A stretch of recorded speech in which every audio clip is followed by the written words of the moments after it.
It was the smell that woke me, not the cold. That's what I keep telling myself. The cabin always held onto the chill at night, but this was different. A damp, earthy tang that crept into my nose while I slept, until I surfaced from uneasy dreams, throat dry, heart stuttering. I'd never noticed anything like it before, and I'd stayed in this cabin every autumn since I was a kid. My parents always said the place had character, which was a nice way of saying it was old, creaky, and miles from anything resembling a neighbor. When I inherited it last year, I promised myself I wouldn't let it go to rot. But as I lay there in the dark, the smell thickening with every breath, I suddenly wondered if I'd made a mistake coming alone. I fumbled for my phone on the nightstand. No signal, of course. The nearest cell tower was a winding 40-minute drive away, and even then you had to stand on the right patch of gravel to get a single bar. The cabin had no landline. That had never bothered me before. Isolation was half the point. Out here, you could almost believe the world had shrunk to the size of the window, black woods pressing in, branches scratching at the glass when the wind picked up. I sat up, listening. The usual forest sounds, the distant chorus of frogs, the odd owl, were missing. Instead, there was a hush so absolute it pressed on my eardrums. Even my own movement sounded too loud, the thump of my feet on the old pine floorboards echoing strangely. I pulled on a sweater, trying to laugh it off. Probably just a skunk under the porch, I told myself. Or maybe something died in the walls. Something explainable. As I opened the bedroom door, the smell grew sharper, almost metallic. My eyes watered. In the hallway, shadows seemed to flicker at the edge of my vision. The floor creaked beneath me in a way I'd never heard before. A deep, splintering groan, as if the wood itself was shifting in its sleep. I paused, hand on the banister, feeling the strange urge to turn around and crawl back under the covers. Instead, I forced myself down the stairs, one hand trailing along the rough-hewn rail. The living room was dim, only a sliver of moonlight leaking through the curtains. Furniture shapes loomed where I'd left them. The sagging sofa, the battered armchair, the coffee table piled with books. Everything looked normal, but the silence was heavier here, settling into the corners like dust. I crossed to the kitchen, where the smell was stronger. It tickled the back of my throat, making me gag. I yanked open the fridge, bracing for a sour burst of spoiled food. But the cold air smelled cleaner than the rest of the house. Nothing inside was rotting. That's when I noticed the back door. It was shut, but not latched, just barely ajar, the brass latch shining in the dark. I know I locked it before bed. I always check the doors twice, out of old habit. I pressed the door closed, feeling the slick sweat on my palm. I told myself maybe I'd been careless. Maybe the wood shrank in the cold, and the latch just slipped loose. But my hands trembled as I checked all the other doors and windows, making sure the place was sealed up tight. Back in the living room, I tried to calm my breathing. The clock on the mantel clicked slowly, loud in the hush.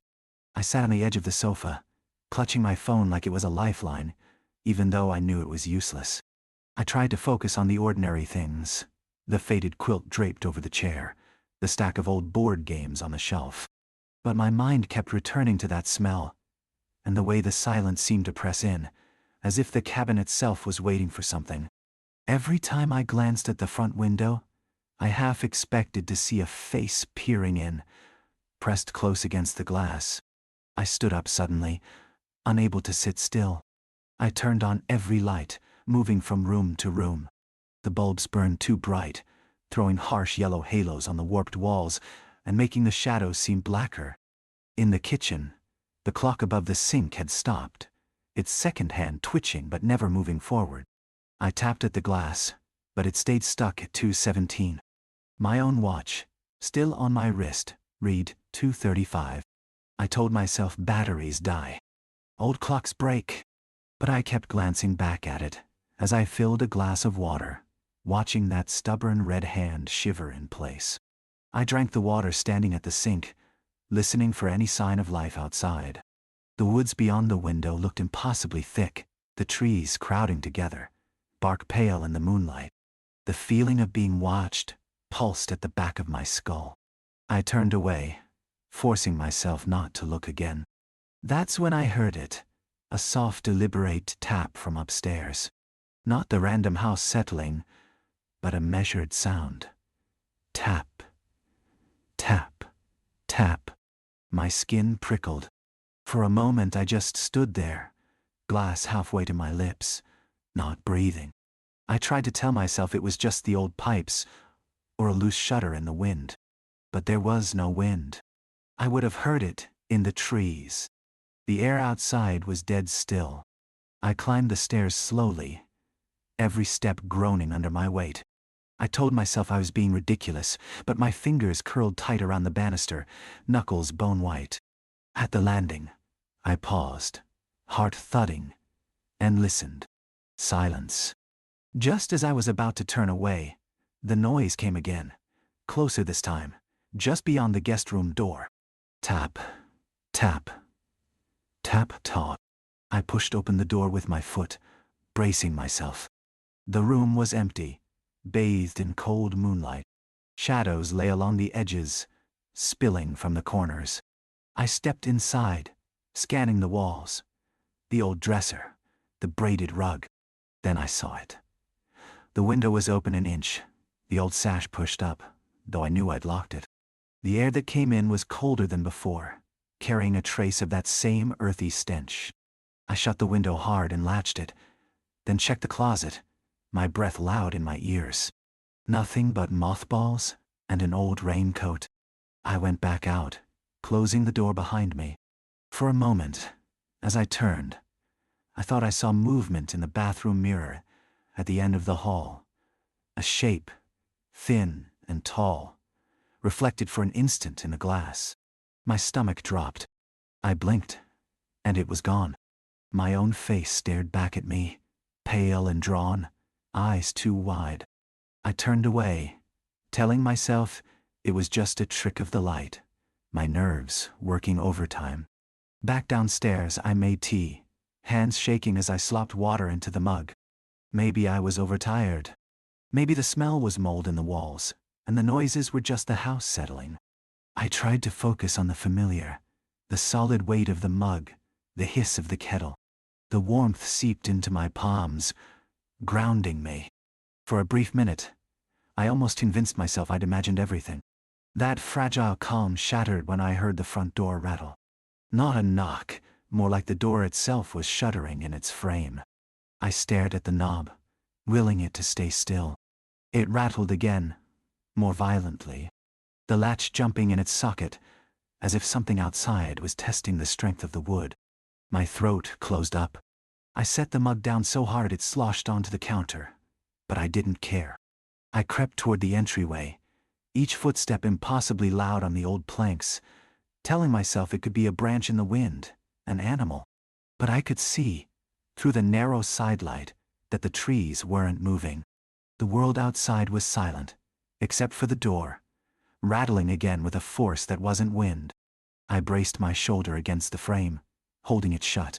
The handle jiggled twice beneath my palm, as if someone, or something, on the other side was feeling for the lock. My fingers tingled with cold.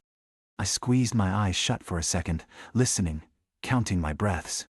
The rattle stopped as suddenly as it began. The silence that followed was so deep, I could hear my own heartbeat, and something else, my name, whispered so close it felt like breath on my ear. I spun around, but I was alone. The kitchen, the hallway, each room behind me was empty, except for dust shifting in the lamplight. My name didn't echo, didn't trail. It was just gone, as if it had never been spoken at all. My skin crawled. I pressed my back to the door, hands slick with sweat, and waited.